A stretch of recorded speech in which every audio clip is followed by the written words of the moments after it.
बाबू, ओ भैया, ओ काका, ओ काकी, कुछ लेना न देना, जरा हंस तो लेना, जरा हंस तो लेना।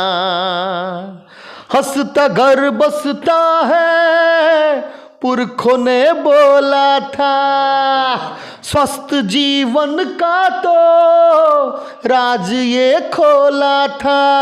फिर काहे करो ना रोके जीवन ये खोना, फिर काहे करो ना रोके जीवन ये खोना। छोड़ो तुम ये हताशा, हंसो खुल के जरा सा।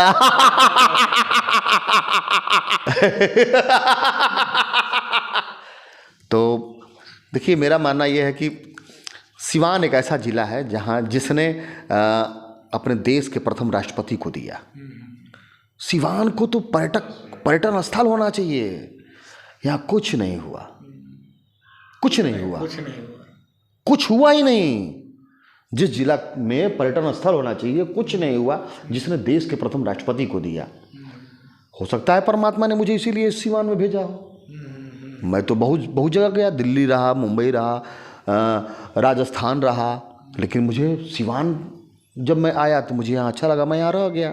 तो हो सकता है कि उस मालिक की कुछ और नियति हो और ठहाका महल का विचार मेरे अंदर उत्पन्न हुआ। इसको बनवाएंगे और आप लोग का साथ होगा, इस दुनिया से जाएंगे और सिवान और गोपालगंज को ये एक सौगात देके जाएंगे।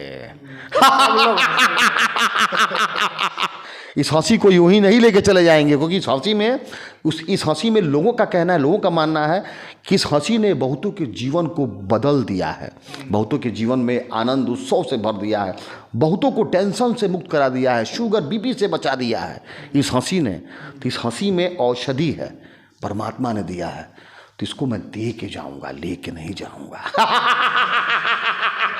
आज हमारे साथ मौजूद है नागेश्वर जी, इनसे हम कुछ बात करेंगे। ये लोगों को हंसाने का काम करते हैं और बहुत सारे चर्चित चेहरा हैं सिवान और गोपालगंज में। इनकी परिचय के कोई मोहताज नहीं है, इनसे हम बात करेंगे लोगों को ये किस तरह से हंसाते हैं। तो क्या आपका परिचय क्या होगा?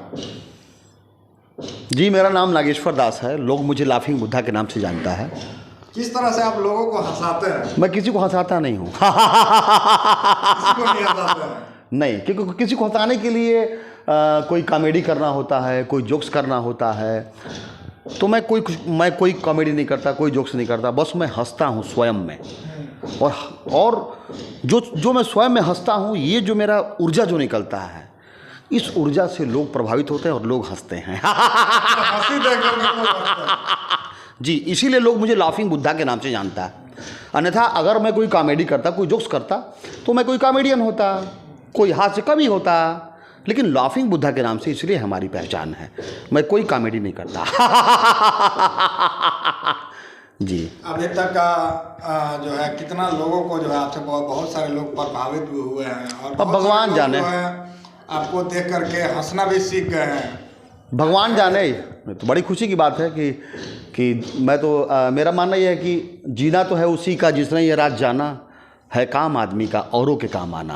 तो अगर हमारी हंसी, हमारा व्यक्तित्व अगर किसी के काम आ रहा है, कोई प्रसन्न हो रहा है, कोई खुश हो रहा है, तो इससे बड़ी पूजा और इससे बड़ी इबादत मेरे लिए नहीं है।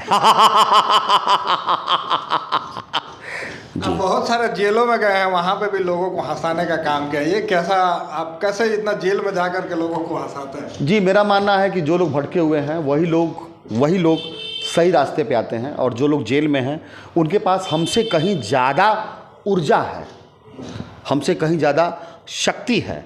बस उस शक्ति का वो सही दिशा में उपयोग नहीं कर पा रहे हैं, इसलिए वो भटक गए हैं। बस उनको बस वही मैं फिर दिशा देने के लिए जाता हूँ। उन शक्तियों को कैसे हम फिर रूपांतरित करेंगे, कैसे तब्दील करेंगे, और उसको सकारात्मक वे में कैसे उसका इस्तेमाल करके अपने आप को, अपने समाज को, अपने देश को एक अच्छे मुकाम पे लेके जाएंगे। इसी का बस मैं रास्ता बताने जाता हूँ, और हंसी हंसी के माध्यम से। किस तरह से रास्ता बताते हैं वो लोग को, जो लोग मतलब भटक जाते हैं तब वो जेल में जाते हैं, किस तरह से आप उनको जो है प्रभावित करते हैं? अब इसके लिए आपको मेरे साथ चलना होगा। अब अगर आप हनुमान जी से कहें कि भाई किस तरह से आप लंका जलाते हैं, तो इसके लिए फिर आपको लंका बनाना होगा, तो फिर आप जान पाएंगे। तो इसके लिए आपको मेरे साथ चलना होगा। जी। यहाँ पे सिवान में और भी बहुत सारे एरिया हैं जिसमें आप इस तरह का प्रोग्राम करते हैं। सिर्फ सिवान का ही मेरा एरिया को सीमित मत करिए, पूरे हिंदुस्तान में लोग जानता है मुझे। तो सीमा में बांधने की ज़रूरत नहीं है। क्योंकि इंसान और पर्वत ये कभी सीमा में नहीं बनते रहता है, ये असीमित होता है। पर्वत भी बढ़ता रहता है और ये कभी छुप के नहीं रह सकता। एक जिसके पास प्रतिभा है वो इंसान कभी छुप के नहीं रह सकता, पहाड़ की तरह। तो बाधा भी नहीं जा सकता। बिल्कुल नहीं। जी। किस तरह से आप आने वाले समय में जी क्या आपका प्रोग्राम है, किस तरह से लोगों को खुश करेंगे? ये तो दिन पर दिन लोग जो है पैसा के पीछे भाग करके, अपने करियर के पीछे भाग करके दिन भर टेंशन में रहते हैं। पैसा, देखिए पैसा तो ज़रूरत है ही, क्योंकि इंसान जब जन्म लेता है तब से और मरने के बाद तक पैसे की ज़रूरत है। लेकिन पैसा सिर्फ पैसा से सब कुछ नहीं होने वाला है, लेकिन पैसा से बहुत कुछ होने वाला है। लेकिन क्या मस्ती के साथ क्या है, हमारे मानव जीवन का 4 मुख्य पुरुषार्थ है। पहला धर्म, दूसरा अर्थ, तीसरा काम, चौथा मोक्ष। इसको जिसने जान गया वो सब कुछ जान जाएगा। इस पे अगर हम चर्चा करेंगे तो काफ़ी समय लग सकता है। ऐसे में लोग जो है दिन भर पैसा के पीछे भागते हैं और दिन भर जो खुशी होता है जी, वो इंसानों के अंदर अभी देखेंगे जाएंगे कहीं तो खुशी जो है, वो खुशी जो है उनके चेहरे पर नहीं झलकती है। उसको आप कैसे उनके चेहरे पर लाएंगे? मैं किसी के चेहरे पे खुशी और हंसी लाने के लिए मैं नहीं घूमता। मैं आपको पहले ही बोल दिया कि मैं किसी के लिए मैं नहीं घूमता।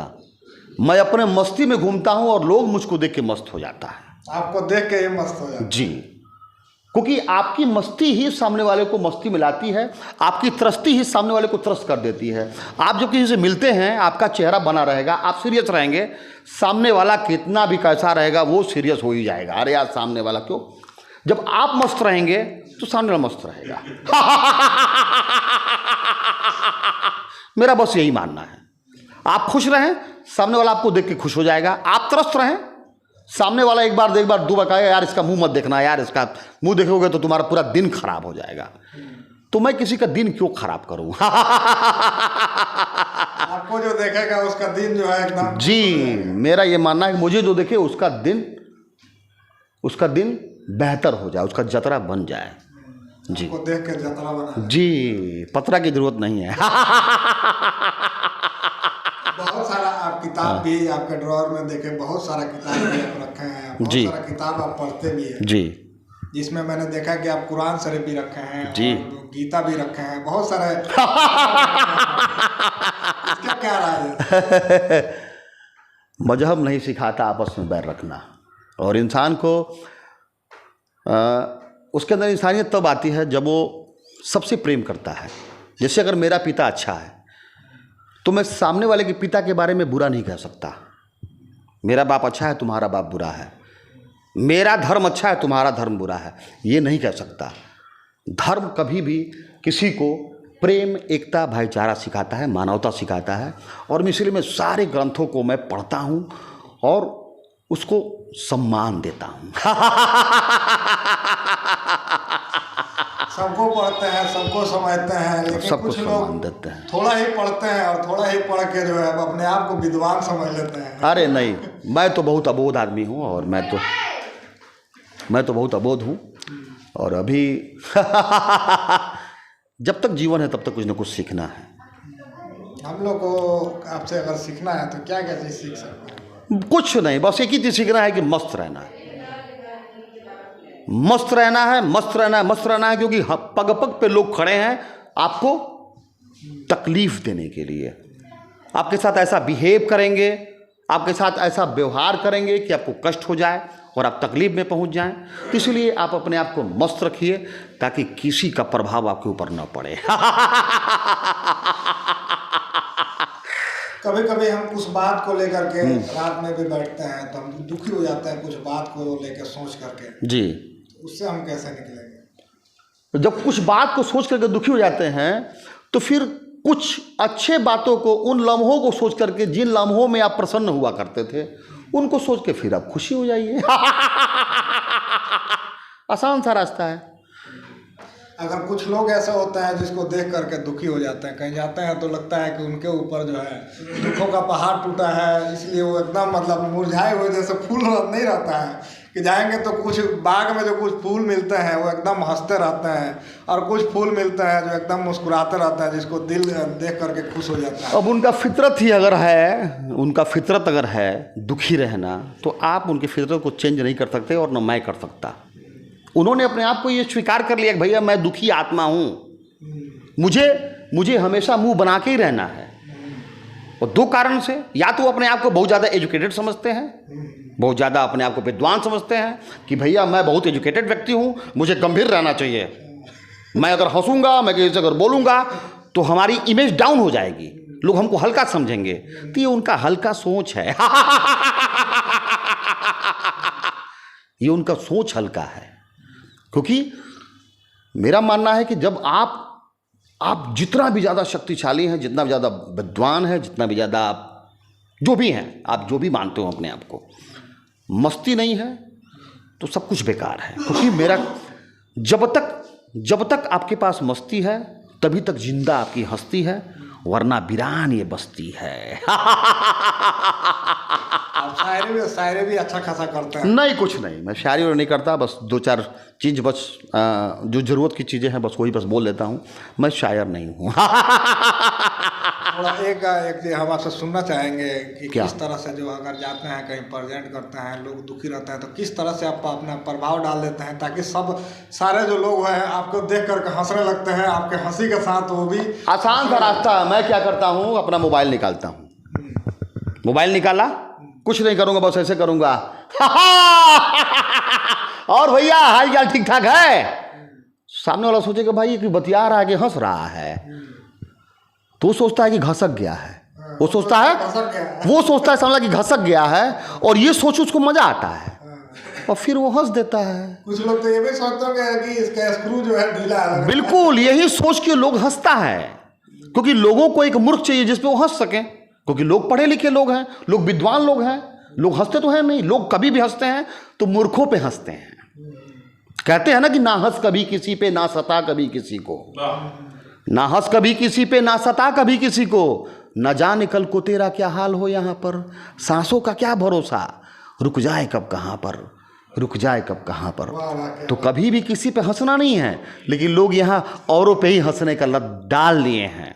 और हमारे पुरखों ने कहा कि हंसले घर बसेला, हंसता हुआ घर ही बसता है।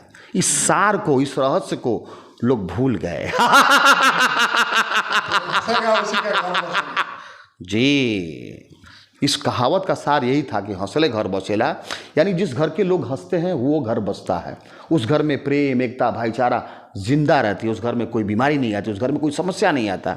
आज हर घर बीमार है, आज हर घर में किसी से कोई वास्ता नहीं है, किसी से कोई मतलब प्रेम नहीं है, रिश्ते नाते औपचारिकता बस निभाए जा रहे हैं, जब एक फॉर्मेलिटी के तौर पे निभाया, बस हंसी खुशी वाली जो बात है, जो मिलन, वो सब खत्म है। खत्म। पढ़े लिखे लोग हैं, ये लोग आपस में बात थोड़ी करते हैं। है? उनका क्रेज कम हो जाएगा।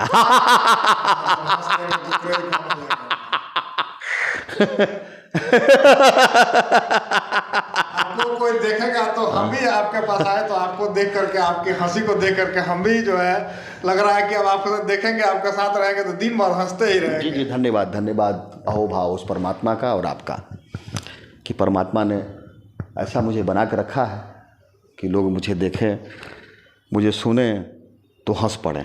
आप ये कितना दिन से लोगों को हंसा रहे हैं और ऐसे ही हंस रहे हैं? मैं तो ऐसे ही बचपन से मैं हंसता हूँ। हंसने के लिए मैं बहुत मार खाया हूँ, बहुत सारा पंचायतें हुई हैं हंसने के लिए। जी, हमारे दरवाजे पंचायतें हुआ करती थी। हमारे गांव के प्रधान को लेके आया जाता था, पूरे गांव वाले आते थे आगे, तो नहीं ये तरह काहे हंसाता, ये हमने के चिढ़ा रहल बा।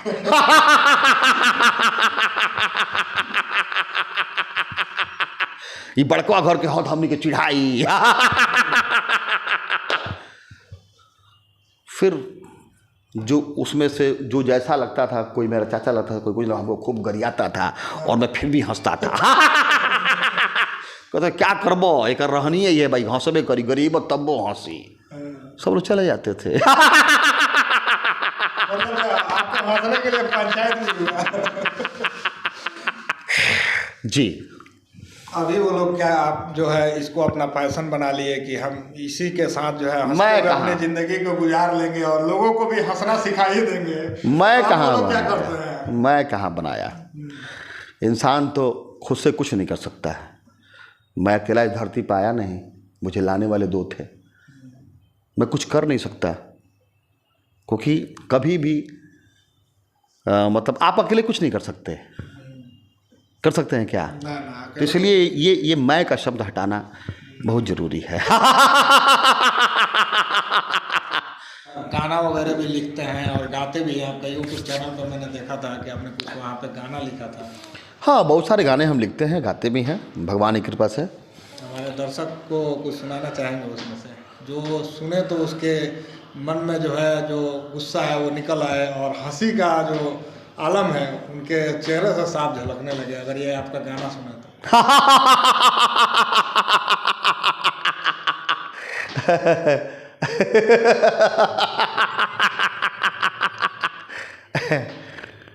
लगभग सारे गाने रिकॉर्ड हैं और गाने हम दो प्रकार के अभी तक गाते आए हैं, भक्ति और देशभक्ति।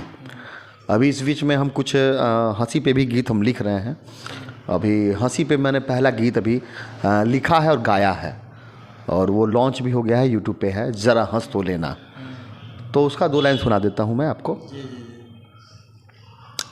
जैसे आज के मतलब लोग नहीं कहता है कि अरे मर्दे कुछ लेना ना देना है, तो हम कहते हैं कि भाई कुछ लेना न देना, ज़रा हंस तो लेना, ज़रा हंस तो लेना। ओ बाबू, ओ भैया, ओ काका, ओ काकी, कुछ लेना न देना, ज़रा हंस तो लेना, ज़रा हंस तो लेना। हंसता घर बसता है, पुरखों ने बोला था, स्वस्थ जीवन का तो राज ये खोला था। फिर काहे करो ना रोके जीवन ये खोना, फिर काहे करो ना रोके जीवन ये खोना। छोड़ो तुम ये हताशा, हंसो खुल के जरा सा। आप भी हंसिए। हंसो खुल के जरा सा, हंसो खुल के जरा सा। तो एक हंसी का ठहाका जो लगाते हैं, ये एक ठहाका महल भी बनाने वाले हैं और आपको हम बता दें कि सिवान और गोपालगंज के बीच में ये बनाएंगे, बॉर्डर के साथ जो अटैच होगा वहाँ पे बनाएंगे और ये पूरी दुनिया से, पूरे भारत से वहाँ पे लोग आएंगे और इनका जो बजट है 50 करोड़ आपने बजट रखा है, वो आप 50 करोड़ बजट आप कैसे जुटाएंगे? सब जुट जाएगा, बस ज़मीन तो बस आप दिलवा दीजिए मुझको। कोई ज़मीन दाता बस ज़मीन हमको दान कर दे, 5 बीघा बनवाना मेरा काम है। अगर परमात्मा ने मुझे लाफिंग बुद्धा की अगर उपाधि दी है तो लाफिंग बुद्धा उसको कहते हैं, हमारे भारत में लाफिंग बुद्धा, कुबेर को लाफिंग बुद्धा कहते हैं। तो अब समझ, जिसको कुबेर की उपाधि मिल गई हो उसको पैसा की थोड़ी दिक्कत होगी। क्यों सब भैया?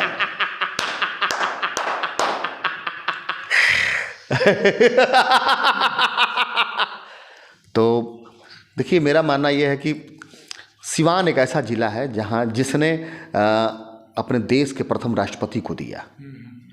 सिवान को तो पर्यटन स्थल होना चाहिए। यहाँ कुछ नहीं हुआ, कुछ नहीं हुआ, कुछ हुआ ही नहीं। जिस जिला में पर्यटन स्थल होना चाहिए कुछ नहीं हुआ, जिसने देश के प्रथम राष्ट्रपति को दिया। हो सकता है परमात्मा ने मुझे इसीलिए सिवान में भेजा हो। मैं तो बहुत जगह गया, दिल्ली रहा, मुंबई रहा, राजस्थान रहा, लेकिन मुझे सिवान जब मैं आया तो मुझे यहाँ अच्छा लगा, मैं यहाँ रह गया। तो हो सकता है कि उस मालिक की कुछ और नियति हो, और ठहाका महल का विचार मेरे अंदर उत्पन्न हुआ। इसको बनवाएंगे और आप लोग का साथ होगा, इस दुनिया से जाएंगे और सिवान और गोपालगंज को ये एक सौगात दे के जाएंगे।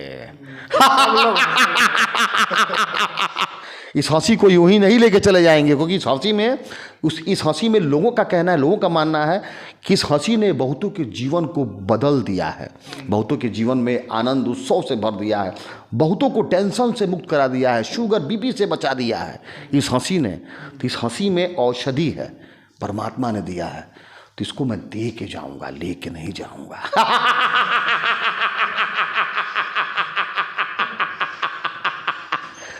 ठहाका महल के जरिए दे के जाऊंगा। तो आपसे भी हम बोलेंगे कि इस वीडियो को ज़्यादा से ज़्यादा शेयर कीजिए और सर को भी मदद कीजिए कि सर जो है जो करना चाहते हैं, आपके चेहरे पे मुस्कान लाना चाहते हैं, तो सर भी आपके ज़रिए, हमारे ज़रिए और हमारी पूरी टीम के ज़रिए जो है ये गोपालगंज और सिवान में ये एक ठहाका महल बने, ताकि सारे गोपालगंज और सिवान के लोग तो हंसे ही, ताकि दुनिया से, भारत से जितने भी लोग हैं यहाँ पे आए और इसको जो है एक पर्यटन स्थल के जो उपाधि के नाम से जो जाना जाए, और एक सिवान गोपालगंज के लिए बहुत ही चर्चित ठहाका महल आपको दिखाई देगा बहुत ही जल्द। और सर बहुत ही जल्द जो है काम लगाने वाला है। तो वीडियो को ज़्यादा से ज़्यादा शेयर कीजिए और जो है